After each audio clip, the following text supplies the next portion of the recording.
he left years ago. Did he? Yeah. Yeah. I don't know what he's doing now. I thought he went to, I don't want to guess. Maybe I don't want to say wrong. Hilton had possibly. I don't know. He's the epitome of a firefighter, though. Everything right down to the mustache. I was like, A lot of them do that. Maybe it helps with burns. Were you in Bluffton or Hilton Head? Almost 10 years. Oh, really? I didn't know that. I lived over in Heritage Lakes. Yeah, yeah.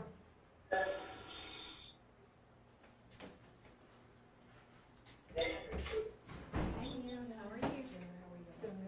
Just gonna mute this real quick. Good morning, everyone. Good morning.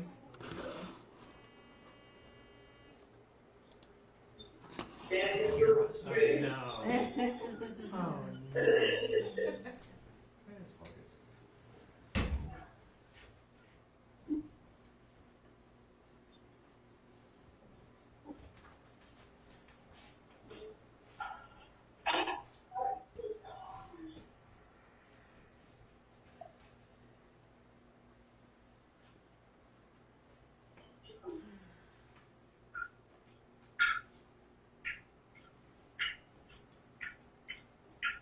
It puts the photos.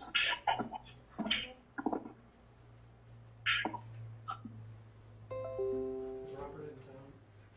Did you go to the office yesterday? No, I didn't go to the office, but I don't think he's in town. He told Lydia on Monday that he'd be in the office in 40 minutes. I don't believe that, so I don't know. Okay, good morning, everyone. I'm Judge Fishburne. I'm going to conduct the bond hearing today. Want to welcome everyone. We have Agent Trozewski, Agent Fitzgerald, Attorney Mr. Lewis, and the press. So welcome, everyone. Mrs. Hill, will you please state your full name for the record? Mary Rebecca Hill. Thank you. Do we have the they on the, okay, I see them. They're back there. I just want to make sure that the agents were there. All right. I'm going to go through the rights and responsibilities. I'll advise you some information, and then at the end we'll hear from the state and we'll hear from your attorney. Okay? All right. Before I set your bond, I need to advise you some information and make you aware of your rights. You've been charged with 2 counts of misconduct in office and obstructing justice. These penalties for these three, they're common law penalties, so it's at the judge's discretion. However, I can tell you that typically the common law crimes carry possible penalties of 0 to 10 years. Your court date is scheduled for July 18th. 2025 at 9 o'clock at the courthouse at 101 Hampton Street. And do you understand the charges and penalty? Yes, Your Honor. Okay. And I assume you're familiar with that location. So because this is a general sessions offense, you have a right to a preliminary hearing. This is a hearing that will determine if the prosecution has enough evidence to move forward with the trial. If you wish to have a preliminary hearing, you must request it within 10 days. And I'm going to send that paperwork with your packet for the preliminary hearing. If you'd like to have that, you can go ahead and sign that now, and then we'll get that scheduled.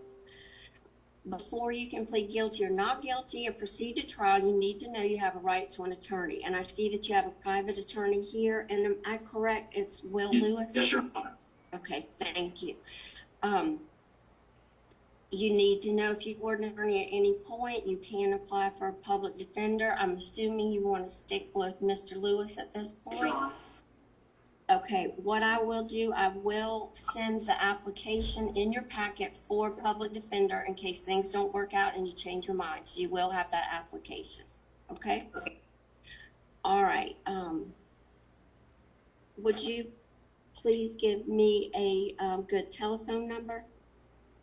And you know what? I think with the press, we're live streaming. I'm going to get that after so we don't have that on the live stream. Okay? And I'll check with your address with that as well. You do need to know you keep your address and phone number updated with the court. You're required to notify the court if you've had any change of address into the completion of the case, not receiving the notification due to the wrong address, will not be an excuse for not attending court, and a bench warrant could be issued for your arrest and your bond revoked. You have a right to request a jury trial, and a jury trial would be judged by a jury of your peers as opposed to a bench trial with a judge. You have a right to be present at your trial, and you need to be aware the trial will proceed in your absence should you fail to attend. In a general sessions court, if you do not appear, you can be fined an additional $5,000 and 5 years in jail. If your charges are dismissed, or if you're found not guilty, if they're not crossed, you may request to have your record expunged, which means it'll be taken off your record like nothing has ever happened. Do you fully understand your rights and responsibilities I've gone over this morning? Yes. Okay. At this time,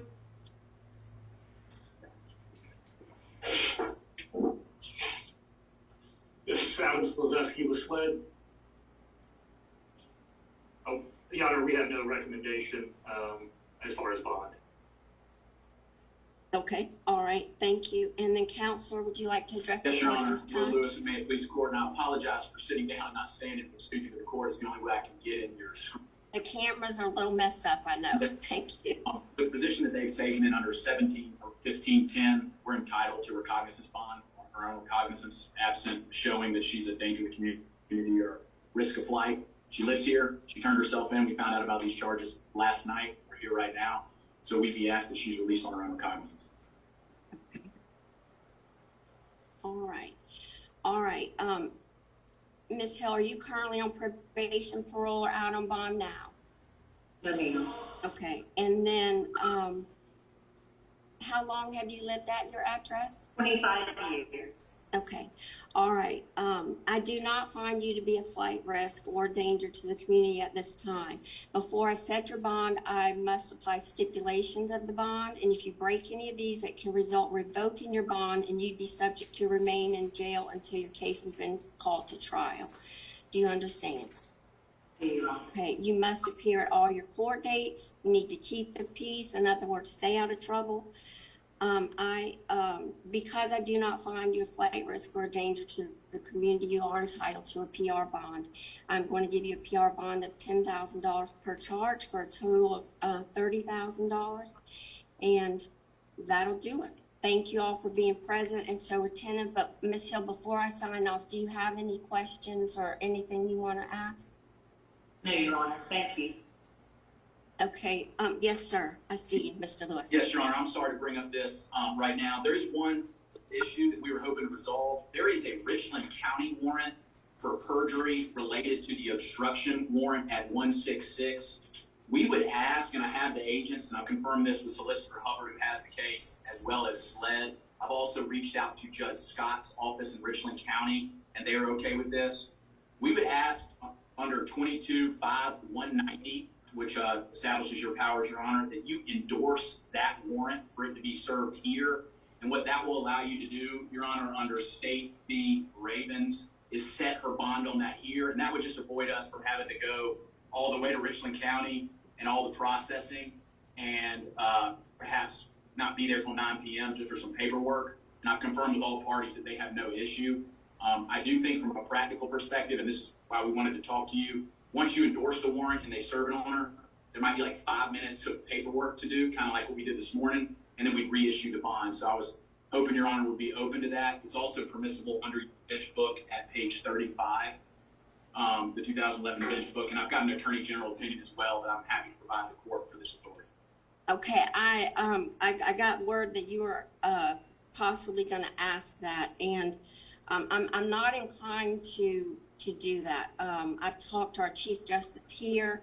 We want to keep this simple. We want to keep it within our jurisdiction, and so I'm not going to do that today.